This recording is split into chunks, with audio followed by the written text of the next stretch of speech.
अस्सलाम वालेकुम मेरे प्यारे दोस्तों, कैसे हैं आप। आज हम बनाएंगे मटन पुलाव आपके लिए।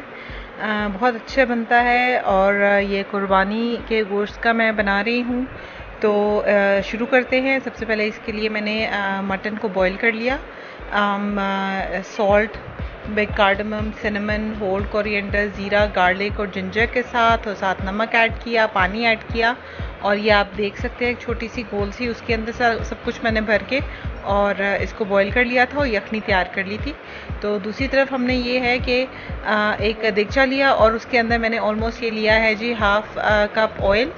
हाफ से थोड़ा ज़्यादा ही होगा क्योंकि पुलाव में ऑयल थोड़ा सा ज़्यादा पड़ता है, तो इसलिए मैंने ज़्यादा ऑयल लिया है।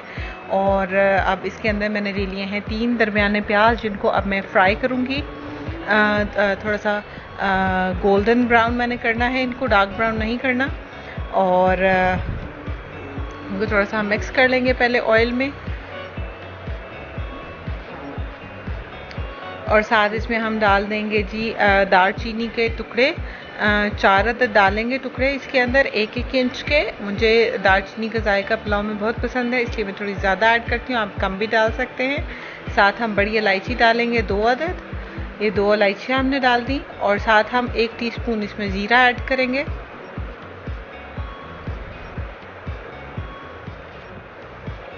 जी, इसमें ज़ीरा ऐड कर दिया हमने और इसको अब हम अच्छा सा मिक्स करके और इसको फ्राई करेंगे गोल्डन ब्राउन होने तक। और ये जी फ्राई हो चुका है अच्छा सा।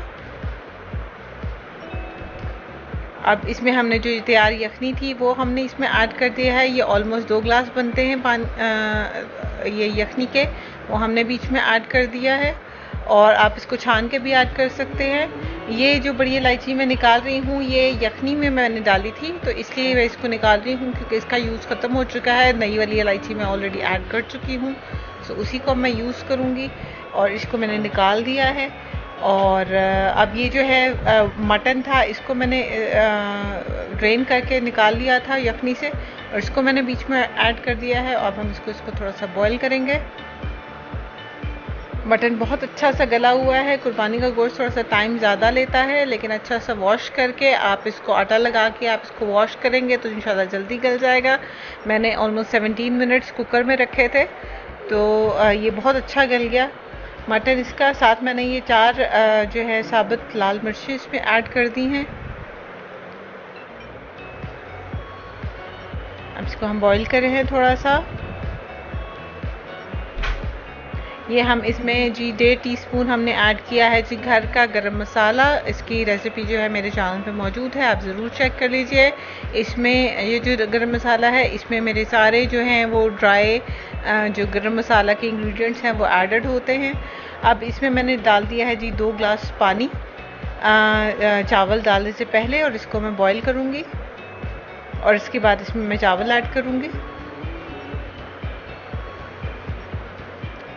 आप इसको मिक्स कर लीजिए और इसमें फिर हम चावल ऐड करेंगे। ये बॉईल होने लग गया है। अब हम इसमें डालेंगे चावल। ये मेरे पास जी 2.5 ग्लास चावल है, और इनको हमने वॉश करके अच्छा सा और सोक करके रखा हुआ था, भिगो के रखा था। तकरीबन आधे पौने घंटे के लिए मैंने रख दिया था, ज़्यादा टाइम नहीं भिगोया मैंने। और आप अपने चावलों के हिसाब से इसमें चावल भिगो भी सकते हैं, और अगर आप नहीं भिगोते तो आप ना भिगोइए। बस अच्छे से वॉश कर लीजिए इसको, और फिर इसमें बीच में ऐड कर दीजिए। अब पानी हम इसमें मज़ीद डालने की हमें ज़रूरत नहीं पड़ेगी क्योंकि हमने पानी पहले ऐड कर दिया था। इससे पहले यखनी का पानी भी बीच में मौजूद था, यखनी भी बीच में मौजूद थी, उसका भी लिक्विड मौजूद था। अब ये बॉयल इसको कर लेंगे अच्छा सा हम। अब ये बॉयल होना शुरू हो चुका है।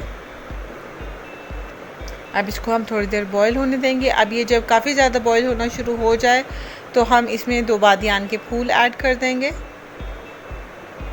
इसकी खुशबू बहुत अच्छी आती है बॉइलिंग में। आप इसको उस वक्त भी ऐड कर सकते हैं जब आप प्याज ब्राउन करने के लिए डालें, और जब आपने दालचीनी और गरम मसाला वो बड़ी इलायची डाली थी उस वक्त भी बादियान के फूल ऐड कर सकते हैं। अब देखिए पानी और चावल जो है वो एक सतह पे आ गए हैं। इस टाइम पे हम अब इसमें 3 टेबल स्पून घी ऐड करेंगे। देसी घी भी ऐड कर सकते हैं और सिंपल डालडा घी भी ऐड कर सकते हैं। 3 टेबल स्पून ऐड कर रहे हैं हम। इसकी खुशबू जो है इस वक्त ऐड करने का मकसद सिर्फ ये है कि इसकी खुशबू बहुत ज़्यादा अच्छी आती है जब आप इसको दम देते हैं। ये मेरी दादी का बड़ा अच्छा टोटका था और जो मेरे बड़े काम आया। इससे चावल ड्राई नहीं बनते, बहुत फ्रेश और खिले खिले बनते हैं, बहुत अच्छे बनते हैं। वो पुलाव की माहिर थी मेरी दादी और बहुत अच्छा पुलाव बनाती थी और उन्हीं से मैंने ये टिप सीखी है। तो अब हम इसको दम दे देंगे हल्की आंच पर तकरीबन 15-20 मिनट को, जब तक आपके चावल गल ना जाए। चेक कर लीजिए और ये देखिए चावल बिल्कुल अच्छे से गल गए हैं और ये बिल्कुल फ्रेश हैं, खिले खिले हैं, जुड़ते भी नहीं हैं चावल बिल्कुल। जॉइंट पे आप घी डालते हैं इससे और ये देखिए जी कितने अच्छे खिले खिले हैं और बड़े अच्छे चावल बन जाते हैं इससे गले हुए। आप ज़रूर ट्राई कीजिए ये रेसिपी और मुझे अपना फ़ीडबैक ज़रूर दीजिए। ये देखिए जी चावल बिल्कुल बहुत ही अच्छे बन गए। ये देखिए जी चावल कितने फ्रेश हैं और कितने अच्छे बन गए हैं। होपफुली आपको ये रेसिपी बहुत आसान लगे और पसंद आए। आप ज़रूर ट्राई कीजिए। आप चावलों को रायते और सलाद के साथ सर्व कीजिए, बहुत मज़ा आएगा। अपने दुआ में याद रखिए, चैनल ज़रूर सब्सक्राइब कीजिए। इंशाल्लाह फिर मुलाकात होगी। अल्लाह हाफ़िज़।